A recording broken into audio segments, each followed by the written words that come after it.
آپ ایک ایسی مشین خرید لاتے ہیں جس کو آپ چلانا نہیں جانتے، آپ نے پیسے کا ضیاع کیا نا.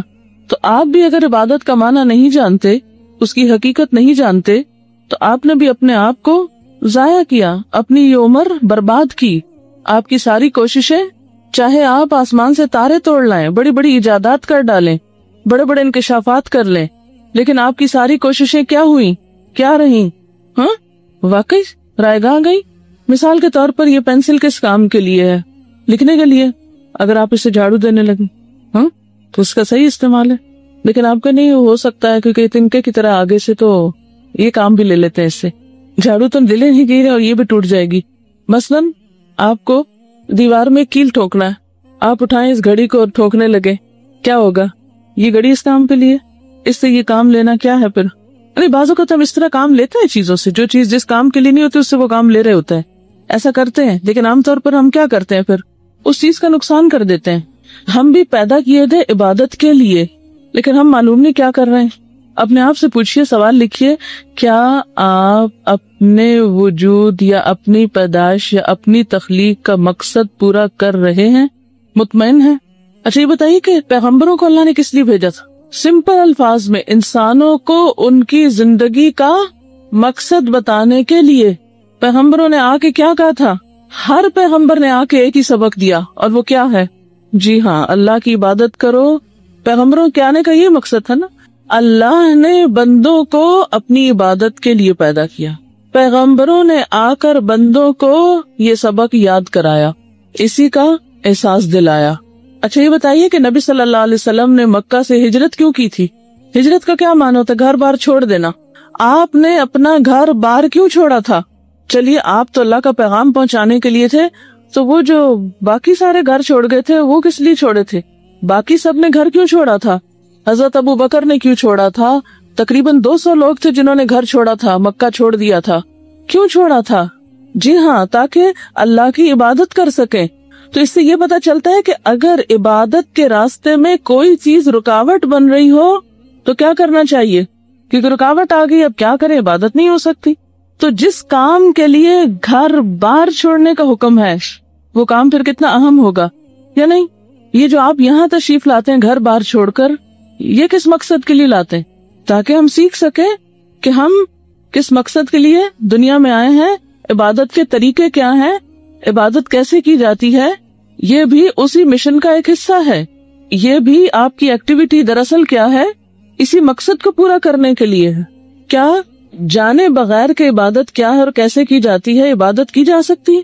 یہ کیا محض ایک لپ سروس ہے کہ ہم نے زبان سے کہہ دیا یا رب میں تیری عبادت کرتی ہوں اور مجھے بہت پسند ہے عبادت کرنا، اور عبادت کرنا ایک بڑا افضل کام ہے اور بہت فضیلت کی چیز ہے اور بڑے ثواب کا کام ہے؟ اس طرح کے جملے بولنے سے عبادت ہو جاتی؟ عبادت محض بولنے کی چیز ہے یا پھر کرنے کی چیز بھی ہے؟ صرف کرنے کی ہے یا کچھ سمجھنے کی بھی ہے؟ جی ہاں، عبادت کا اگر آپ ڈکشنری میں معنی دیکھیں تو لفظی معنی ہوتا ہے اپنے آپ کو کسی کے آگے جھکانا، پست کرنا، اپنے آپ کو کسی کے آگے جھکانا، چھوٹا کر دینا. لسان العرب ایک ڈکشنری ہے، عربی زبان کی بہت بڑی ڈکشنری. لسان العرب کا معنی ہی کیا ہے؟ عربوں کی زبان. لسان العرب میں عبادت کی جو ڈیفینیشن بتائی گئی ہے وہ ہے اصل العبودیت الخضوع والتذلل. عبودیت کی اصل کیا ہے؟ الخضوع والتذلل، اپنے آپ کو پست کرنا اور جھک جانا، جھکا دینا. جھکنے کا اپوزٹ کیا ہوتا ہے؟ جھکنے کا اپوزٹ کیا ہے؟ بڑا بننا. پست کرنے کا اپوزٹ کیا ہے؟ بڑا کرنا. پست کرنا، جھکنا، اور بڑا کرنا دوسرے معنوں میں استکبار یا تکبر. وقال الذین استکبروا من قومہ. تو یہ جو استکبار ہے قوم کا، یہ دراصل کیا ہے؟ کیا ہے استکبار؟ انکار، چھوٹا بننے سے انکار، بات ماننے سے انکار.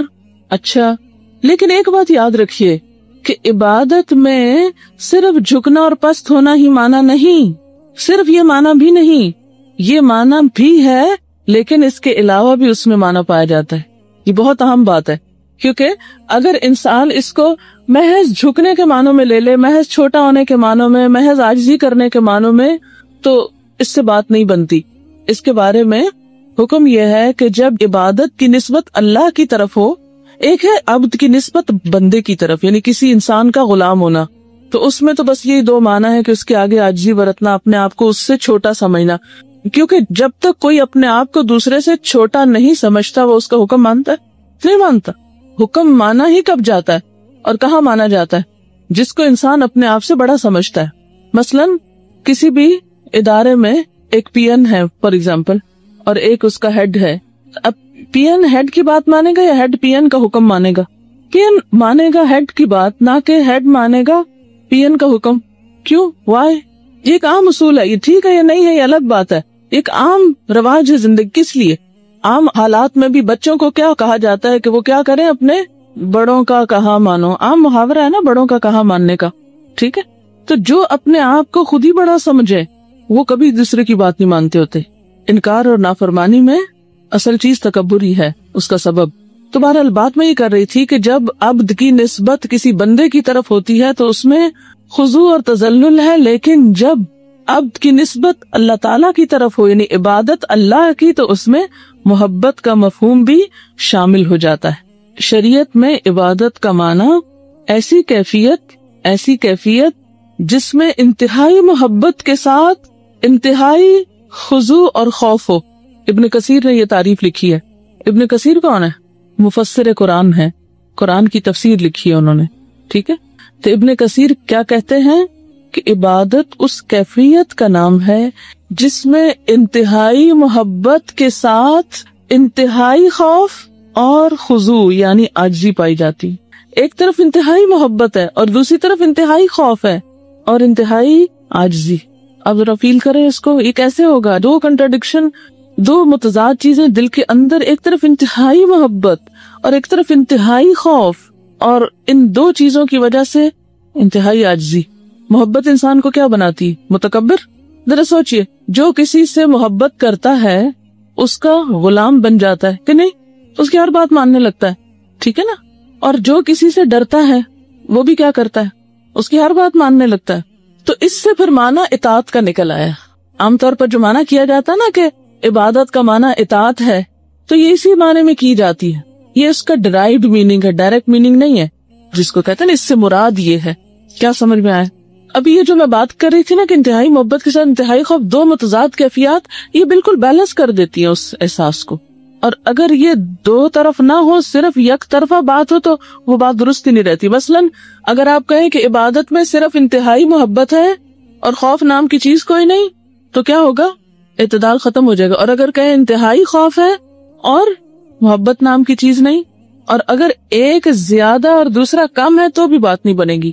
دونوں کو اپنے آخری حصے تک جانا ہے، محبت بھی اپنی انتہا تک جائے گی اور خوف بھی اپنے انتہا تک جائے گا، وہ پھر عدل کا مقام آ جائے گا، وہاں اصل عاجزی پیدا ہو جائے گی، وہ خوبصورت کیفیت جو مطلوب ہے وہ اسی وقت سامنے آئے گی، اور اس کے نتیجے میں اطاعت ہوگی، پھر اطاعت مشکل بھی نہیں ہوگی۔ اگر بات سمجھ نہ آئی ہو تو پوچھ سکتے ہیں۔ جس کا صرف خوف ہوتا ہے وہ اطاعت ایک مجبوری کی اطاعت ہوتی ہے، ٹھیک ہے نا؟ بندوں میں سے ہم کسی کی اطاعت بعض اوقات کس لیے کرتے ہیں؟ خوف کی وجہ سے، وہ مجبوری کی بات ہے، اب کیا کریں اور چارہ ہی کوئی نہیں۔ لیکن اللہ کی عبادت مجبوری کی اطاعت نہیں ہے اور نہ ہونی چاہیے۔ یہ جو آپ نماز پڑھ رہے ہیں محض خوف میں نہیں پڑھیں، محض مجبوری سے نہیں پڑھیں۔ جو نماز محض خوف سے پڑھ رہے ہیں، کیا اللہ تعالیٰ جہنم میں پھینک دے گا اگر نہیں پڑھیں گے؟ تو وہ پھر عبادت نہیں ہے، وہ صرف خانہ پوری ہے۔ انہوں نے کسی کا واقعہ بتایا کہ کسی نے سوال کیا ایک عبادت گزار شخص سے کہ آپ اتنی عبادت کیوں کرتے ہیں؟ کیا جنت کی خاطر؟ ان کا نہیں، جہنم سے بچ کے کہا نہیں۔ پھر کیوں کرتے ہیں؟ تو کہا اس لیے کہ جس کی میں عبادت کرتا ہوں وہ عبادت کے لائق ہے، اس کی عبادت کی جانی چاہیے۔ سنبھلتا ہے انسان، لیکن جو اصل مطلوب ہے وہ صرف خوف نہیں ہے، اصل مطلوب صرف خوف نہیں ہے۔ تو بہرحال عبادت پھر کیا ہوئی؟ انتہائی خوف اور انتہائی محبت سے پیدا ہونے والی عاجزی کی کیفیت کا نام، یا انتہائی عاجزی اور انتہائی محبت کے مجموعے کا نام۔ قرآن پاک میں اللہ تعالیٰ کی عبادت کے لیے کئی لفظ آئے ہیں۔ عبادت کا لفظ بھی آیا ہے، انابت کا لفظ بھی آیا ہے، انیبوا الی ربکم، اخبات کا لفظ بھی آیا ہے، اخبتو، خشوع کا لفظ بھی آیا ہے، قنوت کا لفظ بھی آیا ہے۔ قنوت کا معنی کیا ہے؟ پڑھ چکے ہیں آپ، کیا معنی قنوت کا؟ قنوت دوام اطاعت کو کہتے ہیں. اب آپ ذرا عبادت کا ایکسپیرینس کیجیے، ذرا تصور کیجیے، آپ نماز پڑھ رہے ہیں، محبت میں اللہ کے آگے بچھ گئے ہیں. نماز پڑھنا کیا ہے؟ محبت کے ساتھ بچھ جانا. بچھ جانا کس کو کہتے ہیں؟ بچھنا کیا ہوتا ہے؟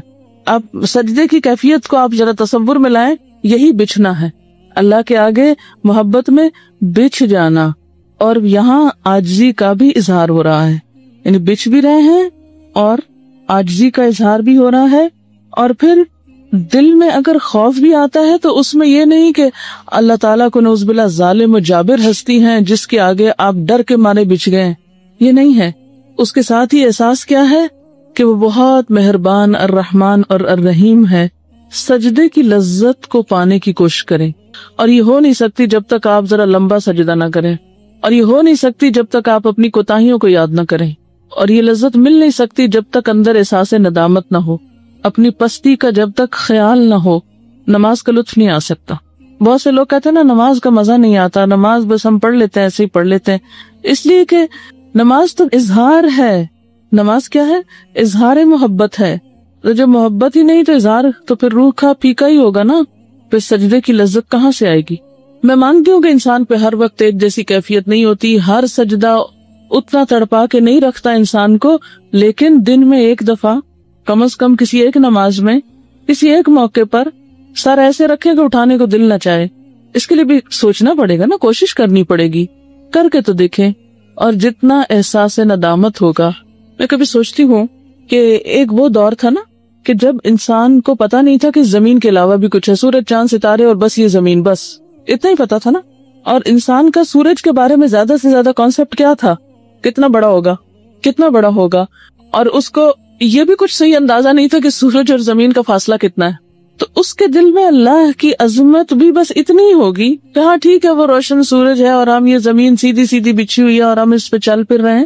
نشانیاں تو اس وقت بھی بہت تھی، لیکن آج جب انسان کو اتنا کچھ کائنات کے بارے میں پتا چل گیا ہے، اور پھر کبھی آپ یوں تصور کیا کریں نا کہ آپ پوری فضا میں ایک پلانٹ کے اوپر اپنے رب کے آگے جھکے ہوئے ہیں، ٹھیک ہے نا. یعنی مثال کے طور پر یہ ایک پلانٹ ہے نا، اور اس پلانٹ کے ایک حصے میں آپ جھکے ہوئے ہیں، اس کے نیچے بھی بہت کچھ ہے، اوپر بھی بہت کچھ ہے، دائیں اور بائیں بھی. تو آپ دیکھیں گے ایک یوں لگے گا جیسے ایک اتنی حقیر چیز اپنا آپ لگے گا کہ آپ سوچ ہی نہیں سکتے. پھر کبھی نماز پڑھ کے احسان نہیں جتائیں گے، کبھی نہیں سمجھیں گے کہ حق ادا کر دیا اب اور کیا کرنا، اور کبھی نہیں کہیں گے کہ میرا یہ کام نہیں ہوا تو اب میں نماز کیوں پڑھوں. حق نہیں ادا ہوتا، یعنی وہ ادھوری رہ جاتی ہے بات. وہ پھر ایک کھانا پوری ہے. جو مقصد ہے نا ہمارے وجود کا اور جو اس کا نقد انعام ہمیں ملنا چاہیے وہ نہیں ملتا. ہر عمل کا ایک انعام ہوتا ہے نا، ایک اچھا کام کرے تو انعام ملتا ہے نا، ہر مشقت کا ایک صلہ ہوتا ہے. ان عبادتوں کا صلہ آخرت میں تو ملے گا، لیکن ان عبادتوں کا ایک صلہ دنیا میں بھی ملتا ہے جس کو نقد انعام کہتے ہیں. نقد انعام کیا ہوتا ہے؟ جنت ادھار ہے، نقد دنیا میں ملتا ہے. کیا ملتا ہے آپ کو؟ کیش پرائز کیا ہے؟ وہ دل کے اندر ایک ٹھنڈک کی کیفیت اور وہ خوشی کا احساس اور وہ لذت آشنائی، یہ نقد انعام ہے. جینا تو جینا ہی ہے، لیکن جینے کو پرلطف کر دیتے ہیں. ہر غم سے انسان آزاد ہو جاتا ہے. لا خوف علیہم ولا ہم یحزنون کی کیفیت آتی ہے. چھوٹی موٹی اپس اینڈ ڈاؤن انسان کو تھوڑی دیر کے لیے بے چین کرتے ہیں، لیکن بہت جلد وہ سب سائڈ بھی ہو جاتا ہے. سب وہ اس دل میں اس چیز کے سوا کچھ ٹکتا ہی نہیں، ہر چیز کو باہر نکال دیتا ہے. یہ کل مجھے کسی نے ایک پیپر دیا، سورج کے بارے میں کچھ انفارمیشن تھی اس پر. آپ نے پہلے بھی پڑھی سنی ہوگی، لیکن اس کو پڑھ کے میری عجیب کیفیت ہوئی تو میں نے سوچا آپ کے ساتھ بھی شیئر کروں گی. سورج زمین سے تقریباً 93 ملین میل کے فاصلے پر، 93 ملین میل فاصلہ. اور سولر سسٹم ہے نا، سورج کے گرد گھوم رہی ہے، تو ہماری زمین سے فاصلہ اس کا کتنا ہے؟ 93 ملین. جو قریب ترین پلانٹ ہے سورج کے، اس کا فاصلہ 25 ملین میل ہے. سب سے قریب کون ہے؟ سورج کے سب سے قریب پلانٹ کون سا ہے؟ جی مرکری. اس کا فاصلہ سورج سے کتنا ہے؟ اور پھر آپ دیکھیں کتنی ترتیب کے ساتھ گھوم بھی رہے اس کے ارد گرد. سب 25 ملین میل ہے. سورج زمین سے اتنا بڑا ہے کہ اگر یہ خالی ہوتا تو 1.3 ملین زمینیں اس کے اندر سما جاتی. یعنی اتنا بڑا ہے کہ اگر وہ خالی ہوتا تو آپ اتنے بالز جو ہے زمین کے، کتنے 1.3 ملین بالز اس کے اندر ڈال دیتے زمین کے، اس کا پیٹ بھرنے کے لیے. صرف ایک پلانٹ کے مقابلے میں زمین ہماری کیا ہے اور اس پر ہم کیا ہیں. اگر نظام شمسی کے تمام سیاروں کو اکٹھا کر لیا جائے تو بھی سورج تقریباً 600 گنا بڑا ہے. ساروں کو ملا کے ایک سائز کر لیا جائے, ٹھیک ہے نا, سارے پلانٹس جو صرف سورج کے گرد گھومتے ہیں, اور سورج اپنے پورے سولر سسٹم کے ساتھ کس کے گرد گھوم رہا ہے؟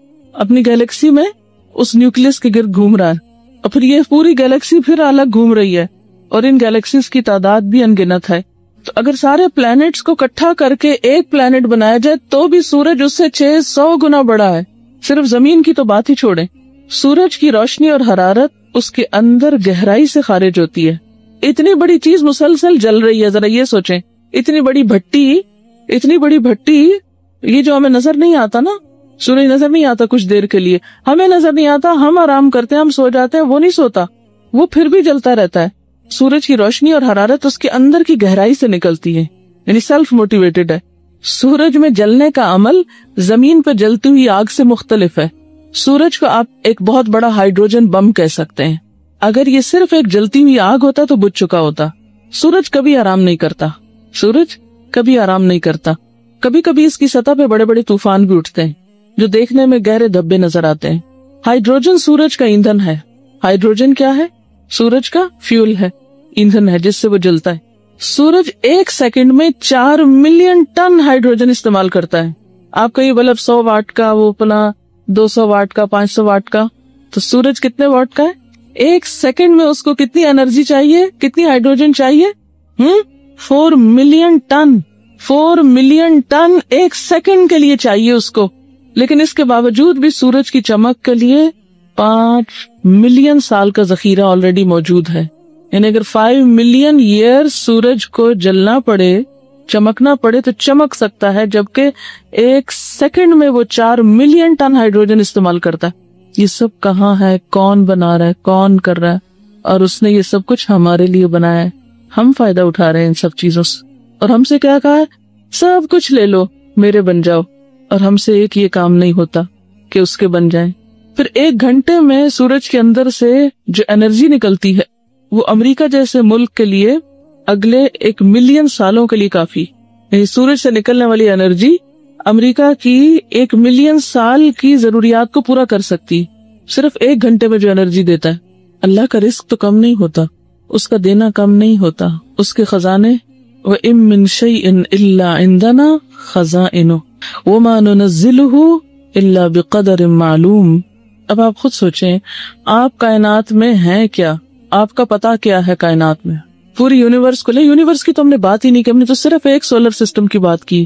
اس سولر سسٹم کا جو سینٹرل پوائنٹ سورج ہے وہ کتنی بڑی چیز ہے, وہ بھی اس فضا کے اندر ہے, ہم بھی اس فضا میں گھوم رہے ہیں. تو سورج کے رب کو جب ہم سجدہ کرتے ہیں تو اس سجدے کی وقت کب ہوگی؟ جب باقی اس کے اندر سچی عاجزی ہوگی. اور سچی عاجزی آتی ہے اپنی کوتاہیوں, کمیوں, گناہوں, کمزوریوں کو یاد کر کے. خود پسندی سے سچی عاجزی نہیں آتی. جب انسان چھوٹا سا کو پر ہلا لیتا ہے تو پھر سمجھتا ہے کہ اس نے تو بہت بڑا نیکی کا کارنامہ کر لیا. چھوٹی سی کوئی نیکی ہم کر لیں, پھولے نہیں سماتے, نیکی کا تکبر لاحق ہونے لگتا ہے کہ ہم دوسروں سے بہتر ہو گئے. تو عبادت اصل میں اپنے اندر کے ایکسپیرینس کو کہتے ہیں, اندر کی کیفیات کے بدلنے کو کہتے ہیں. وہ محض ایک فارم کا نام نہیں ہے, صرف ایک فارم نہیں. فارم کا کیا مطلب؟ صرف ایک شکل نہیں ہے. ہم نے عبادت کس کو سمجھ رکھا ہے؟ عبادت کا لفظ آتے ہی ہمارے ذہنوں میں کیا آ جاتا ہے؟ ریچولز وغیرہ ذہن میں آ جاتے ہیں. وہ نماز پڑھ لوں, جلدی سے میں عبادت کر لوں, فلاں بڑا عبادت گزار ہے. کس کو کہتے ہیں فلاں بڑا عبادت گزار ہے؟ کس کے لیے یہ استعمال کرتے ہیں؟ جو بہت نماز پڑھتا ہو.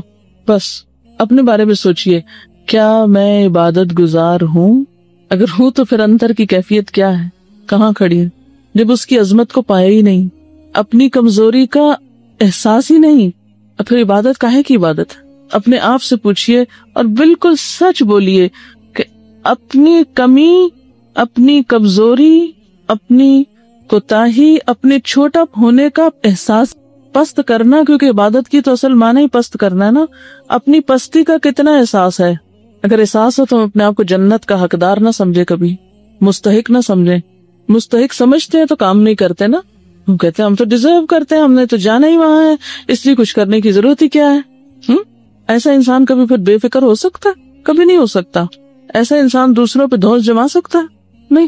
جس کو اپنی کمی کا احساس ہو، اسی کیفیت کو پھر تقویٰ کہتے. یہی کیفیت پھر عبادت کا جو جس طرح وہ تقویٰ کی شکل میں انسان کے اندر آتا ہے، دل میں رہ جاتا ہے. یعنی وہ دل کی کیفیت ہے نا عبادت، پھر اس کی ظاہری شکل کو عبادات کا نظام کہا گیا. تو دل کی یہ کیفیت پھر تقویٰ ہو جاتی ہے. اور تقویٰ کے لیے کیا فرمایا آپ نے؟ التقویٰ ہاں ہونا، کیفیت کا نام ہے تقویٰ. تقویٰ کچھ ظاہری مظاہر کا نام نہیں، کچھ ظاہری دکھاوے کے کچھ خاص قسم کے ایکشنز یا کچھ مظاہر، یہ نہیں ہے تقویٰ. ہم متقی انسان کس کو سمجھتے ہیں؟ متقی کی تصویر ہمارے ذہن میں کیا ہے؟ پھر مسٹیریس سا شخص جو کم بولتا ہو، کم کھاتا ہو، کم سوتا ہو، صرف ظاہری طور پر اللہ اللہ کرتا نظر آتا ہو. وہ دنیا میں چلتا پھرتا، دنیا کے کام کرتا ہوا نہیں دکھائی دیتا. جو کام کر کر کے تھکے وہ نہیں متقی نظر آتا. تو عبادت کا مقصد کیا ہے؟ قرآن میں کیا بتایا گیا؟ سورۃ البقرہ میں آپ پڑھ چکے ہیں. یا ایھا الناس اعبدوا ربکم الذی خلقکم والذین من قبلکم لعلکم. اندر کی کیفیت بدل جائے، اندر کا تجربہ فرق ہو جائے. یہ کل قیامت کے دن تو جا کے کھلے گا ہی. آج ہی کھول کے ذرا دیکھ لیں کہ اندر کی کیفیت کتنی بدلی ہوئی ہے. یہ کون جج کر سکتا ہے؟ اندر کی کیفیات کو کون جج کر سکتا ہے؟ یا خود یا پھر ہمارا رب. دنیا میں آپ اپنے آپ کا خود فیصلہ کر سکتے ہیں، قیامت کے دن ہی اللہ تعالیٰ کر دیں گے آپ کے لیے. اس کے فیصلے سے پہلے آپ خود بھی ایک فیصلہ کر سکتے ہیں. اس میں بھی ہم اپنے آپ کو بہت سی تعویلیں اور بہت سی جسٹیفیکیشن دے کے مطمئن کر لیتے ہیں. جھوٹ بولتے ہیں نا اپنے آپ سے سچے نہیں ہیں، فیتھفل نہیں ہیں اپنے آپ سے.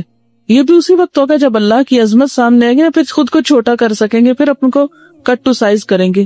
اچھا، بعض لوگ ان کیفیات کو لانے کے لیے کیا کرتے؟ کمرہ اندھیرا کر دیں گے، 1000 دفعہ اللہ اللہ کریں گے بیٹھ کے، کوئی خاص قسم کے سوچیں گے، لطیفوں کی جو باتیں کرتے ہیں کہ اندر یہ خانہ ہے، وہ ہے، ادھر سے ادھر تصور میں لاؤ، رنگ روشنیاں دیکھیں گے. ان کیفیات کا نام وہ کیا سمجھتے ہیں کہ شاید اس طرح کسی خارجی طریقے سے تقویٰ اندر لایا جاتا ہے، جبکہ وہ باہر سے اندر نہیں آتا، اندر سے باہر جاتا ہے. اور پھر یہ صرف زبانی بھی نہیں، ان چیزوں کو محسوس کرنا، اس کا ایکسپیرینس کرنا. کوئی کشف و کرامات کے انتظار میں نہیں رہنا، وہ کرامتیں خود انسان کے اپنے اندر ہونے لگتی ہیں.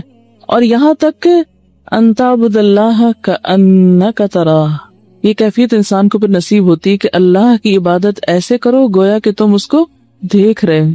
آرٹیفیشل نہیں ہے کہ ہر وقت آپ اس کو پکڑ جکڑ کے اپنے اوپر طاری کریں، لیکن اٹھتے بیٹھتے چلتے پھرتے آپ زیادہ دیر غافل نہیں رہ سکتے. یعنی یہ آپ کی اصل ہو جاتی ہے اور باقی کیفیات ٹیمپریری ہوتی. دیکھیے 2 طریقے ہوتے ہیں زندگی بسر کرنے کے. ایک ہے کبھی کبھار اتفاق سے اللہ کو یاد کر لینا، یا اس کی یاد میں آنسو بہا لینا، یا اس کا ذکر کر لینا، یا اس کیفیت کو محسوس کرنا کبھی کبھار. اور عام حالت کیا؟ غفلت کی حالت. اور ایک کیا ہے؟ عام حالت کیا ہے؟ اس کی یاد کی، اس کے احساس کی، اس کے شکر کی، اس کے ساتھ دل ہی دل میں. ابھی آپ نے پڑھا تھا دعا کیسے مانگتے ہیں، دل ہی دل میں اس کو پکارتے، چپکے چپکے اس سے باتیں کرتے. یعنی دعا صرف لپ سروس تو نہیں ہے، وہ ساری کیفیات کا نام ہے جو آپ نے ابھی قرآن میں خود پڑھی. آپ لوگوں کے بیچ میں بیٹھے ہیں، وہ کوئی آپ چیز دیکھ رہے ہیں، وہ کوئی نعمت آپ کو یاد ہے. ہمارے خیالات عام طور پر کیا ہوتے ہیں؟ اگر ہماری مثبت سوچ ہے تو جو ہمیں ملا ہوتا ہے اس کے بارے میں ہم سوچتے ہیں، منفی سوچ ہے تو جو ہمارے پاس نہیں اس کے بارے میں سوچ رہے ہوتے ہیں. تو جس انسان کی سوچ مثبت ہو جاتی ہے پھر جو ملا ہے اس پر شکر گزار ہوتا ہے، اللہ تعالیٰ اس کو اور زیادہ دیتا چلا جاتا ہے. اور جو منفی سوچ رکھنے والا ہوتا ہے وہ غم اور تکلیف میں نقد سزا اس کو یہی ملتی ہے. اصل بات یہ ہے کہ اللہ تعالیٰ کو قریب محسوس کرنے لگے کہ وہ قریب ہے، دعا مانگتے ہوئے بھی قریب ہے، سنتا ہے، قریب مجیب ہے. کوئی بھی کام کر رہے ہو پھر لوگوں کو دکھانے کا شوق نہیں رہتا. کیوں نہیں شوق رہتا؟ وہ قریب ہے، وہ لوگوں سے زیادہ قریب ہے. ان صلاتی و نسکی و محیای و مماتی للہ رب العالمین. خود بخود پھر یہ کیفیت آنے لگتی ہے کیونکہ وہ قریب محسوس ہوتا ہے. اللہم اغفر لی، یا اللہ مجھے معاف کر دے. جی سجدے کی دعاؤں میں سے ہے اللہم اغفر لی. پہلے اللہ کی تسبیح بیان کر لیں. ایک بدو آیا تھا نا، تو اس نے آپ صلی اللہ علیہ وسلم سے دعا پوچھی تو آپ نے اللہ تعالیٰ کی حمد و ثنا بتائیں کر یہ تو اللہ کے لیے، میرے لیے کیا ہے؟ تو آپ نے اس کو پھر اللہم اغفر لی یعنی بخشش کی دعا سکھائی. تو آپ نے بھی وہی سوال کیا کہ اس وقت پھر کریں کیا؟ سبحان اللہ کر کے، تسبیح کر کے، اس کے بعد کیا ہے؟ یہ 2 کیفیات ہوتی ہے نا، یا اللہ کی عظمت کا احساس غالب ہوگا تو اس وقت کیا پڑھتے جائیں گے، یا اپنی غلطی کا احساس غالب ہوگا تو پھر کیا پڑھیں گے؟ اللہم اغفر لی. مسنون دعا ہے سجدے کی، سبحانک اللہم و بحمدک اللہم اغفر لی. ٹھیک ہے، اللہم اغفر لی اگر تکرار سے پڑھتے چلے جائیں. اصل میں پھر بات ہے کہ کیفیت کیا ہے آپ کے اوپر. دیکھیے ہمارے سامنے تو نبی صلی اللہ علیہ وسلم کی سنت ہے اصل چیز.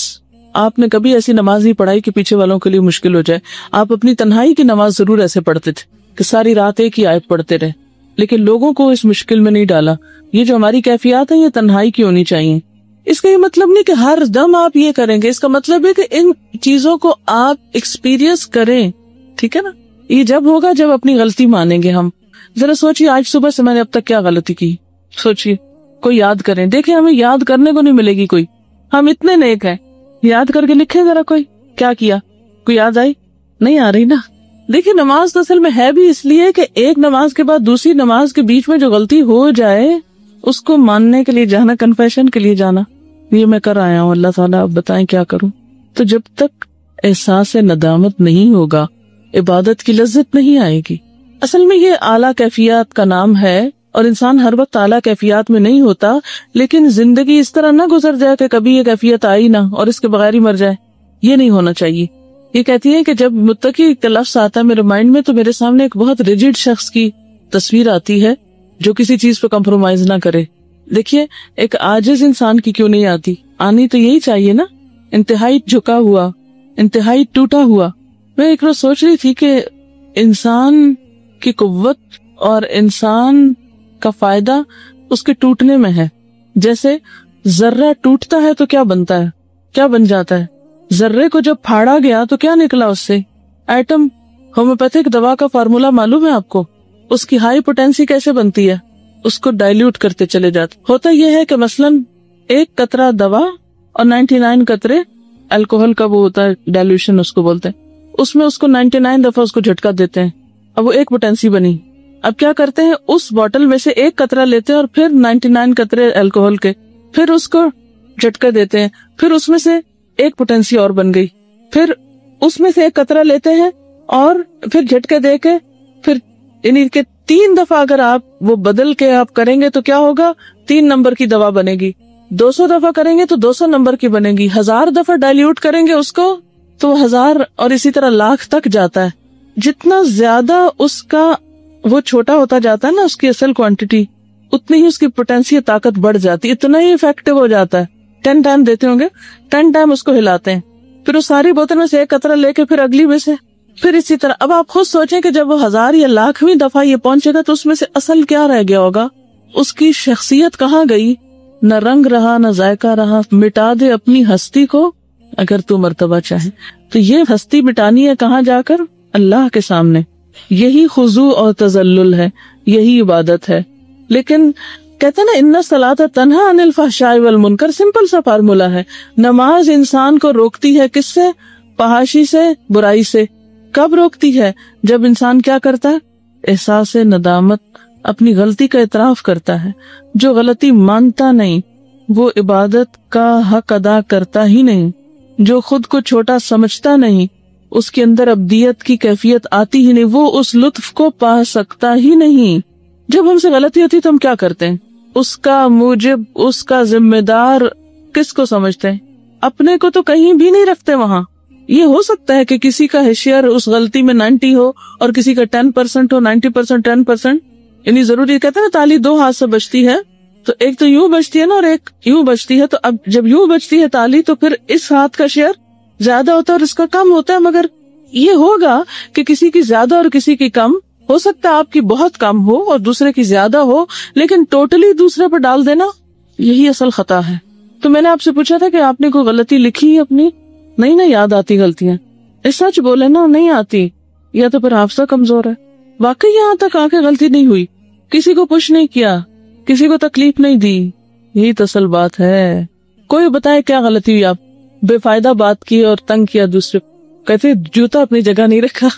اچھا ایک اور بات یہ کہ صرف غلطی نہیں، کوتاہی بھی. بعض اوقات ہم غلطی نہیں کرتے لیکن کیا کرتے ہیں؟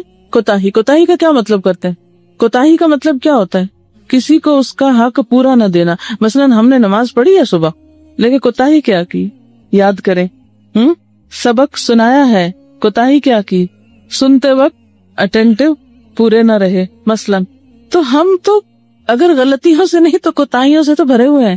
تو جو شخص اپنی کوتاہی کا اعتراف نہ کرے وہ پھر آگے نہیں بڑھ سکتا. ہم اپنے آپ کو جھوٹی تسلیاں دیتے ہیں. خیر اللہ مالک ہو جائے گا. پھر کیا ہوا؟